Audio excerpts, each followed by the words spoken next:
Interagir com atividades no metaverso em 3 espaços. Websérie Escola... Fábrica de empreendedores. Antes a gente estava só fabricando empreendedores. Agora somos fábrica de empreendedores novamente.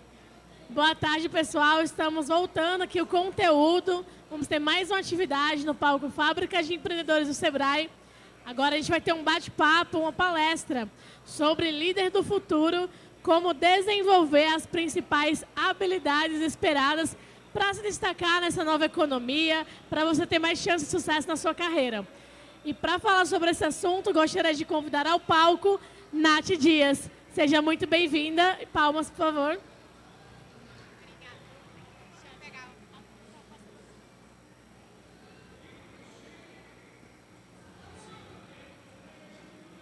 Oi, gente, boa tarde. Tá dando para me ouvir direitinho? Tá. Não? Tá dando para ouvir agora? Tá. Bom, gente, vamos lá. Deixa eu ver. Primeiro, boa tarde, muito prazer. Eu sou a Nath Dias. As pessoas perguntam se é Natália, Nath de Natália. Eu sempre falo para chamar de Nath, porque Natália é o nome que chega nos boletos, dá gatilho. Então, por favor, pode chamar de Nath. Eu sou carioca, eu sempre acho que eu não tenho sotaque, mas vocês vão ouvir provavelmente um sotaque chiado, vocês vão ouvir eu falando em ritmo de funk, vocês vão ouvir algumas gírias. Eu sou geminiana, gosto de falar muito e às vezes eu falo muito rápido. Então eu vou tentar falar um pouquinho mais devagar, mas pode ser que às vezes pareça que está na velocidade 2 do WhatsApp. Eu sou educadora, eu sou empreendedora social, a minha empresa ela foi selecionada e... tem o selo Iniciativa Jovem Shell. Eu também fui aprovada pela Fundação Wadawani, que é uma fundação internacional também focada em negócios sociais. Eu sou liderança do Empreende Rio, que é uma comunidade para empreendedores no Rio de Janeiro, onde a gente fomenta principalmente os empreendedores de baixada, os empreendedores de periferia, porque a gente quer acessibilizar ali as estratégias para que eles também cresçam. E eu sou fundadora da Multiplicando Líderes, onde ali é uma empresa onde a gente constrói treinamentos, né, porque desenvolve essas habilidades comportamentais, que é o que a gente vai falar aqui nessa palestra hoje, que são aquelas famosas soft skills que a gente vê bastante no LinkedIn, e a gente sabe, não sabe ali direito como desenvolver, a gente lê, mas na prática são outros 500. E a gente é focado em capacitar, desenvolver essas habilidades principalmente em jovens e novos líderes. A gente faz isso tanto em empresa, para trainee, estagiária, aqueles primeiras lideranças, quanto em escola ali, principalmente ensino médio, né? Porque a escola é onde a gente acredita que realmente desenvolve, é onde deveria desenvolver para já chegar no mercado de trabalho, para já chegar um adulto com essas competências. A gente faz tudo isso com impacto social, então uma parte do nosso lucro, a gente acessibiliza esses treinamentos. A gente, quando fala de liderança, a gente fala de... A gente tem que abrir os espaços, né, incluir novas lideranças, mas, na verdade, a maioria dos treinamentos de liderança não chegam fora da bolha. Então, o que a gente faz é levar... Ano passado, a gente colocou mais de 10 treinamentos de preparo emocional para o Enem em mais de 10 comunidades no Rio de Janeiro, Maré, Rocinha, Cidade de Deus, porque eu acho que essa é a forma de incluir. Quando a gente fala de liderança... A gente também fala da importância de ter diversidade. E para ter diversidade, a gente precisa treinar essa galera que está fora da bolha também, para que eles possam ocupar esses espaços e também estar preparados para ocupar esses espaços. Mas agora vamos lá. Por que fazer treinamento de desenvolver habilidade, né? A gente está em 2023, o que mais tem é conteúdo na internet sobre soft skills, sobre inteligência emocional, YouTube, livro. Qual é a diferença? Primeiro motivo, a gente precisa contextualizar que quando a gente fala de liderança, a maioria das pessoas ela é chefe, ela não é líder. A maioria das pessoas se acha líder só porque ocupa uma posição de liderança. E isso não torna as pessoas líderes. A gente precisa entender exatamente o que é. Não é eu botar no meu LinkedIn que eu sou liderança, ou eu construir uma comunidade e isso me torna líder. Ser líder é um... Peraí, deixa eu só passar aqui. Ser líder é uma construção coletiva, não é uma característica. Eu não nasço líder. A gente acha, né, que criatividade é dom, que liderança a gente já nasce assim. E, na verdade, não. Liderança é sobre pessoas. E a gente precisa entender que não é algo individual. Se eu não entendo como desenvolver isso, se eu acho que é algo sobre mim, eu não consigo desenvolver as minhas habilidades principais. Eu não consigo liderar, eu não consigo inspirar, eu não consigo trazer as pessoas juntos. Eu consigo dar ordem, eu consigo dizer o que fazer. Isso não é liderança. Eu trouxe aqui a definição que é da Brené Brown, que é uma definição que eu gosto muito. Que líder é qualquer um que assuma a responsabilidade de encontrar o potencial em pessoas. Então não é chegar ali e dar uma ordem e falar, olha, você tem que fazer isso aqui, são suas tarefas. É você ter disposição de desenvolver pessoas. E na vida real, gente, quando a gente está falando de desenvolvimento de pessoas, se a gente está numa empresa, se é a nossa empresa, nem todas as pessoas da equipe a gente gosta, nem todas as pessoas são fáceis. E ser líder é também ser capaz de se colocar na posição de desenvolver todo mundo. Não existe equipe de um ou equipe só de uma panelinha. E a gente precisa, nessa posição, entender que o desenvolvimento de uma equipe, de um líder, ele precisa ser para todo mundo. E ele precisa... Aqui tem a parte de ter a responsabilidade de encontrar o potencial em processos. Entender que quando a gente está na posição de líder, nem sempre eu sou dono de toda a razão, eu sei de tudo. Eu preciso entender também e ter a humildade que existem outras perspectivas, que existem outras pessoas, outras habilidades. E também é sobre isso, é sobre eu poder dar permissão para o outro. E ter coragem de fazer isso, porque é lindo de ler. Na prática, trabalhar com ser humaninho é muito complexo. Na prática, liderar, quando a gente está rodando um monte de pratinho, quando a gente está ali se virando nos 30, é muito mais difícil. Precisa de coragem. Um outro ponto é que é muito importante falar, essa aula é linda de dar. Estudar é fácil, ver vídeo no YouTube, ler livro, é lindo. Liderar, a prática da liderança, é muito mais difícil. Motivo 2. Antigamente a gente matava um leão por dia. Agora a gente tem que matar a floresta inteira. E a gente precisa ter consciência disso. É muito óbvio que o mundo mudou. A gente está aqui, né, num evento de tecnologia. Vai falar de metaverso, vai falar de chat GPT. Mas quando a gente fala de liderança, o que isso significa? Por que precisa estar falando sobre isso? Porque quem se torna o líder? A pessoa que começa como estagiário, aí ele vai para assistente. Ele tem um referencial de liderança. Esse referencial, ele vem de um outro processo. Ele vem do processo de chefe. Ele vem de um processo de mandar. Ele vem de um processo de outra geração. E o que a gente geralmente faz quando entra na posição de liderança é repetir o que fizeram com a gente. Porque é um processo natural, automático mesmo. Só que se a gente tentar liderar e ser aquele chefe igual foram com a gente vai escalar o burnout mais ainda. A gente já viu que não funciona. É óbvio que a quantidade de burnout que existe é um processo complexo. Mas um dos motivos é porque a gente está tentando liderar e a gente está tentando fazer gestão ali dos processos da mesma forma que era há 10 anos atrás. Isso é muito comum, isso é o que a gente mais vê tanto em empresa quanto em empreendedorismo. Eu canso de ver dono de empresa fazendo microgerenciando, só que agora a gente tem um grau de estresse, a gente tem um grau de cobrança 1000 vezes maior. O nosso celularzinho fica ali na mão, explodindo. Final de semana, o tempo inteiro tem demanda, a cobrança é muito maior, a concorrência é muito maior. Então, a gente precisa ter essa clareza de que a gente precisa mudar a nossa forma de liderar, porque aquela não funciona mais.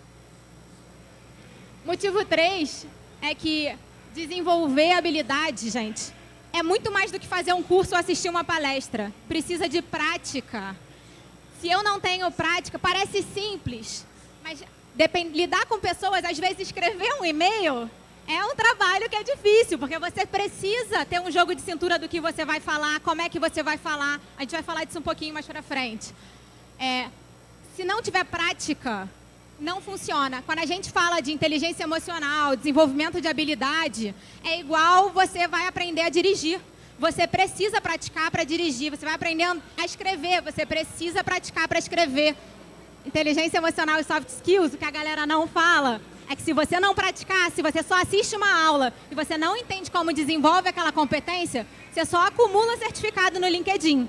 Você continua com os mesmos problemas de comunicação, de estresse, de gestão. Inclusive, isso é uma das coisas que a gente vai ver aqui. Eu vou passar as competências, mas sempre vai ter prática. As 3 competências que a gente vai trazer, vai ter prática. Isso é uma das maiores diferenças do que vai trazer. O motivo 4 é que quando a gente fala de desenvolver pessoas, a gente precisa entender que é mais do que eu ensinar alguém a fazer alguma coisa. Quando eu desenvolvo um profissional, quando eu estou nessa posição de liderança, eu dou ele a possibilidade de fazer diferente, de responder diferente, de liderar diferente. Isso é uma bola de neve, porque se eu passo isso para um funcionário meu e ele fala com um fornecedor de uma forma diferente, se ele não explode quando ele está estressado, se ele não descarrega, toda aquela cadeia, ela melhora. Aquela pessoa que recebeu uma comunicação de uma forma assertiva, ela fica mais produtiva, você diminui os ruídos, você diminui os conflitos, inclusive melhora a qualidade no trabalho, melhora a qualidade de vida em casa, porque se você estressa menos no trabalho, você se estressa menos em casa. A gente não é separadinho, né? A gente gosta de achar que a gente vai chegar no trabalho e agora pronto, eu liguei e eu sou esse funcionário exemplar, mas a gente é um combo de coisas e que às vezes vão acumulando.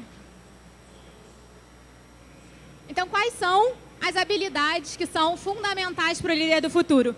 Por que aqui está escrito fundamental? Se vocês forem entrar na internet, vocês vão ver diversas habilidades. Vai ter resolução de problema complexo, vão ter várias. Por que eu trouxe só essas 3? Porque fundamento é a base. Essas são as 3 que te dão a base para que você consiga fazer as próximas. Por que a autogestão emocional é a primeira? Porque se eu não sei fazer autogestão emocional, se eu não tenho tolerância ao meu estresse, eu posso fazer 10 milhões de treinamento em comunicação assertiva. Eu vou explodir, não vai funcionar nada. Eu posso saber como fazer e na prática eu não consigo fazer. Então, essas são as 3 porque elas são a base para que vocês consigam desenvolver qualquer outra competência. Então, a primeira é a autogestão emocional. A segunda é a resiliência e tolerância ao estresse. A terceira é a comunicação assertiva. A gente vai ver aqui uma por uma, não só como fazer, mas como desenvolver, como é que eu pratico, como é que eu realmente ganho aquela habilidade. Primeira, autogestão emocional. A gente está falando de gestão. Qualquer conteúdo que vocês forem ver, falando para controlar sua mente, controlar seu cérebro, corre. Não existe controlar o cérebro. Não existe isso. Dentro da ciência, não existe. Aqui tem uma frase de um dos neurocientistas mais famosos que a gente tem, que eu acho que ele descreve bastante uma coisa que a gente tem muito pouca consciência. Ele diz assim, não somos máquinas de pensar, nós somos máquinas de sentir que pensam. Ele diz em uma das pesquisas dele, de neurociência, que se a gente pudesse quantificar quanto a gente tem de emocional e racional, a gente seria 80% emocional. Isso é 20% que a gente tem de controle de racional. Existem, inclusive, termos dentro da psicologia de que a gente chama de sequestro do cérebro, que são gatilhos emocionais, que são aquilo que quando a gente vê, a gente explodiu, quando a gente vê, a gente fez o que a gente tinha certeza que não ia fazer nunca mais. Então, a gente precisa entender que é sobre gestão. Quanto mais eu desenvolvo, quanto mais eu entendo o que eu estou lidando, quanto mais eu entendo como lidar com aquilo desde o início, eu consigo ter uma gestão. É que nem se eu estiver doente, é muito mais fácil eu controlar uma amidalite quando ela está no começo e é uma garganta inflamada, do que quando ela estiver lá já com pus e eu tiver que tomar antibiótico. É a mesma coisa no emocional. Se eu consigo lidar com o meu estresse, a minha ansiedade, se eu sei identificar no começo, que é um desafio maior do que parece, eu consigo ter uma gestão bem melhor. Por que ela é o primeiro? Porque quando a gente fala de empreendedor, quando a gente fala de liderança, a autogestão parece muito básico, mas a gente não faz. A gente não sabe fazer. A gente quer dominar o mundo e a gente esquece de beber água. A gente não dorme direito. A gente esquece de comer. Comer virou supérfluo. A gente não tem tempo para comer, a gente não tem tempo para dormir. A gente se acha máquina, só que a gente não é. E sem comer direito, sem dormir direito, a gente não funciona direito também não. Então, metade dos problemas de emocional, eles estão no básico. É água. é sono. Então, a gente precisa lembrar da gestão. Então, eu trouxe uma prática, eu vou trazer uma prática para cada habilidade, tá? Para que a gente consiga desenvolver aquilo ali de uma forma melhor. A primeira é uma prática que é muito usada em psicologia, que é uma prática de sinal de trânsito. Ela é muito simples. É você acordar e pode tomar seu café a hora que quiser e depois parar e perceber assim, como eu estou me sentindo? Eu estou no sinal amarelo, verde ou vermelho? Qual é a diferença? Verde é quando eu acordo super disposto, antes do meu despertador. Aquele dia que eu consigo ser super produtivo, geralmente esse dia está nas férias. Esse é o verde. O que é o amarelo? É quando eu estou naquele dia onde eu estou produtivo, mas não é o meu dia mais produtivo. É um dia que eu estou funcionando normalmente. Não estou super cansado. Estou no normal. O vermelho, a gente geralmente sabe, aquele dia que a gente está esgotado e tal. Só que a gente precisa lembrar que quando a gente está tomando aquele litrão de café, isso é o nosso corpo dizendo que está no vermelho. Que se a gente colocou 10 alarmes para acordar e não está acordando, a gente está no vermelho. Isso conta como vermelho. Ah, você quer só que eu identifique o sinal? Não. Para que é importante eu identificar? Se eu estou no verde, tá ótimo, se mantém no verde. Mas se você está no amarelo, é importante você perceber de como é que está o seu dia. Será que você consegue botar alguma atividade ali que seja prazerosa para ir para o verde e dar aquele gás de energia que vai te tornar mais produtivo? Se você está no vermelho, é aquele dia que você não pode ter conversa difícil. É aquele dia que você precisa ter 10 vezes mais cuidado para falar com seus funcionários, para falar com o fornecedor. E quando você está no vermelho, é importante também você tomar cuidado o dia que eu estou no vermelho, eu preciso mudar para o amarelo? O dia que eu estou no amarelo, eu preciso cuidar para mudar para o verde? Não necessariamente. Você pode tentar fazer isso e alguns dias vão funcionar. Alguns dias você vai conseguir do amarelo para o verde, aquilo ali vai te dar mais foco, mais produtividade. Tem dia que você consegue botar mais pausas e vai do vermelho para o amarelo. Mas tem dia que você não vai conseguir, não. Dependendo do esgotamento que você vai estar no vermelho, você não sai daquilo ali. Às vezes nem o dormir resolve. Então a gente precisa lembrar que isso é para identificar, para que você consiga começar a ter uma autogestão de como é que você está. Porque isso te dá ferramenta até, tipo, no sinal verde, é o dia que você coloca as suas atividades mais difíceis para fazer. É porque você vai estar com energia para lidar com aquilo ali. Não no vermelho. É o dia que você consegue ter essa gestão. Só tomar esse cuidado de não trocar, porque a gente não está quebrado. Quando a gente está no vermelho, é o nosso corpo comunicando alguma coisa. Você não está quebrado, você está vivo. Então, você não tem que consertar, porque a gente adora consertar. Se for empreendedor, então, você vai querer, estou no vermelho, preciso ir para o amarelo. Preciso ir para o verde. Não, você está vivo e você precisa só ouvir o que seu corpo está falando, para não ir do vermelho para um burnout. Para você entender. Quantos dias você está no vermelho? Você está conseguindo sair do vermelho? Você está... Essa consciência parece boba, mas a gente não tem. A segunda habilidade é resiliência e tolerância ao estresse, que parece simples também, mas a gente não tem. O mais comum é a gente acordar assim, né? A gente não aguenta, a gente já sabe que a gente já acorda e é muito difícil lidar com aquele dia, com a quantidade de coisa para fazer. A gente não tem hora suficiente. Por que as práticas são fáceis aqui? Porque eu preciso entender coisas fáceis para colocar na minha rotina. Se não for fácil, gente, a gente não desenvolve o mínimo. A gente não tem tempo. A gente fica com mais uma coisa, a gente faz 1 dia, 2 dias. Daqui a uma semana tem ninguém mais praticando nada aqui. Vocês estão engolidos ali pela demanda. Por que é importante a gente entender como melhorar ali a parte do estresse, né? Ter uma tolerância maior ao estresse. Como é que eu faço para ter mais resiliência? Porque a gente não... O mundo está funcionando desse jeito, completamente acelerado, e a gente não tem como mudar um sistema, o mundo. A gente não tem como parar as ondas, mas a gente tem como aprender a surfar. A gente tem como lidar com esse mundo de uma forma mais saudável, onde a gente não precisa terminar o dia, todos os dias, completamente esgotado. Onde a gente dorme capotado ou a gente não dorme. Porque a gente começa a ficar com insônia, com dificuldade para dormir. Prática. Essa prática é super simples e eu vou fazer todo mundo aqui praticar. É uma prática de 1 minuto que eu vou colocar vocês para fazer essa respiração. Vocês vão ver que ela é muito simples e o ideal é que colocar ela ali ao longo do dia, tá? Vocês vão ver a diferença que faz esse tempo. Vou pedir para todo mundo fechar o olho.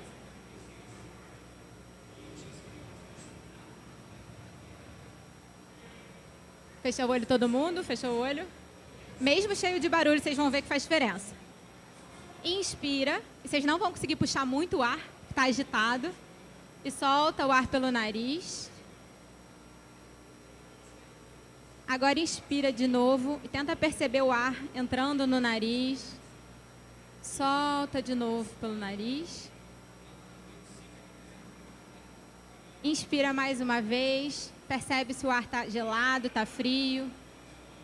Solta o ar pelo nariz. Mais uma vez, inspira. Prende a respiração. Solta o ar pela boca. Solta o ombro. De novo, inspira devagar, sente o ar. Prende. Solta o ar pela boca. Solta o ombro. Agora mais uma respiração profunda. Inspira. Solta o ar pelo nariz. Percebe o ar saindo. Última vez. Inspira.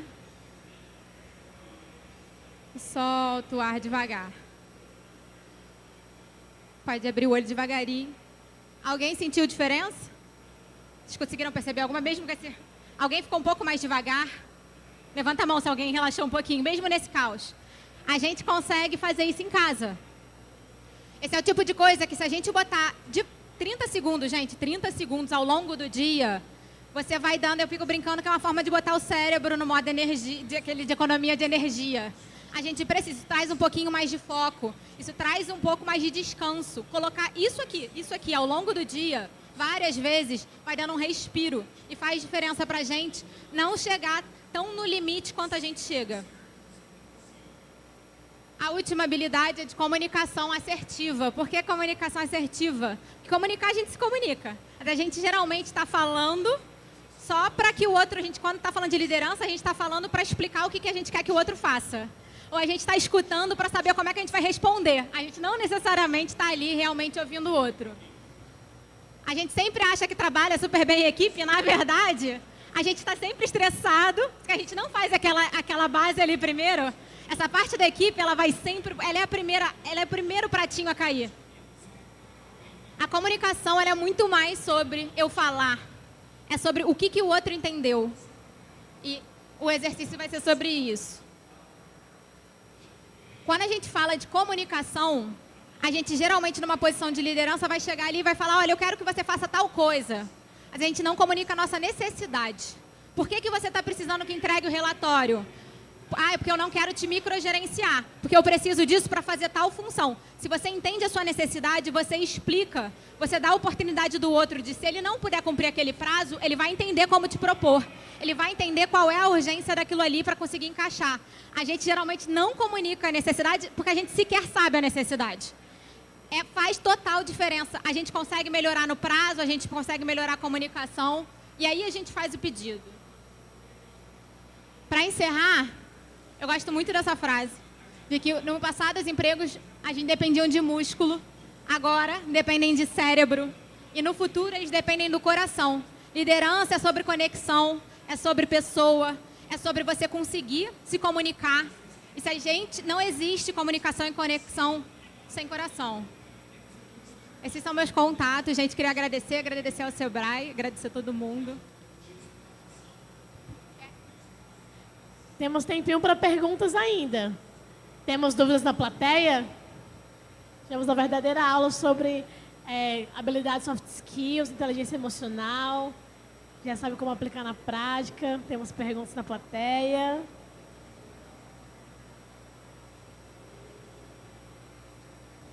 Adorei a palestra, parabéns. Você tem alguma dica para a gente lidar com as crianças em relação à parte comunicativa e de líderes?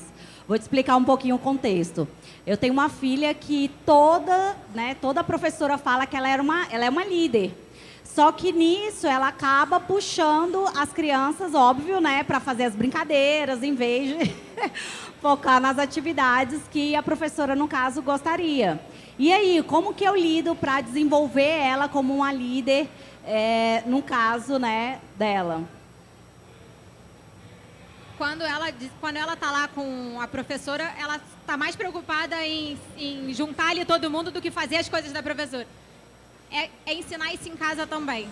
É você treinar ela em casa que quando tem algum adulto, alguma autoridade, né, uma figura de autoridade, e ele está passando algum processo para ela, aquele é o momento de fazer aquilo ali. Quando ele está com os amigos, é o momento dos amigos. Mas quando tem alguma responsabilidade, ela precisa focar naquela responsabilidade. Isso é treino. Isso é, olha, é passar funções e treinar. Olha, quando eu te falei isso aqui você precisa fazer. E vai desenvolvendo. É treino. Temos umas perguntas? Posso só fazer um? Claro. Eu trouxe só um desafio. A parte da respiração parece simples, mas a respiração geralmente lenta, ela é muito difícil. A gente tem um exercício com essa bolinha para ver o quanto a sua respiração está profunda, o quanto está o seu grau de estresse ali na hora de uma respiração. Quem quiser chamar ali depois para fazer o teste, entender quanto está o seu grau de estresse, pode chamar. Maravilha, então. Não temos mais perguntas. Vamos agradecer a Nath por todo o conhecimento.